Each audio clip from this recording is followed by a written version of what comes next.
Yeah, eSTEAM stands for Entrepreneurship in Science, Technology, Engineering, Arts, and Math. And this is our unique take on what you might hear about out there as some STEM programs. We decided to expand it to STEAM to include the arts and all the value that comes with that, as well as include entrepreneurship. eSTEAM is really helping me because I really like science and math. If you want to challenge yourself, then it'd be a good opportunity. I would recommend it 100% to anyone because it's just a good gateway to get into anything.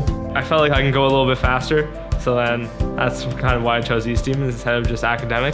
Something that's really part of the future and I want to be a part of it. We're trying to embed that a little bit younger and give them some of that senior level technology, senior level idea, getting them to those answers early on. Once I finish high school, I'd like to go to the University of Windsor and become either a mechanical engineer or an aerospace engineer. I know that this program will help me get to that goal because of all like the enhanced math, sciences, computer science, all that stuff. I would like to go into the medical sciences or the medical field.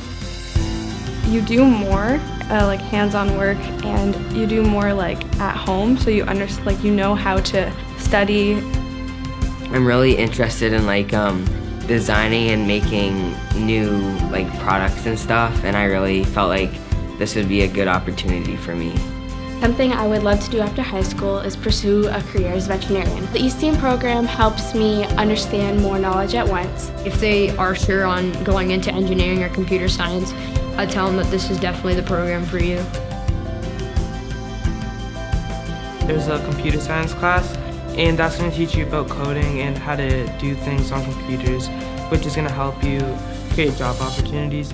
They're getting to actually apply the curriculum, whether it's through extra labs, whether it's through doing a science fair project, whether it's with a field trip to the college, the university. If we can impart those 21st century skills with students today in high school, that will give them a leg up in the working world.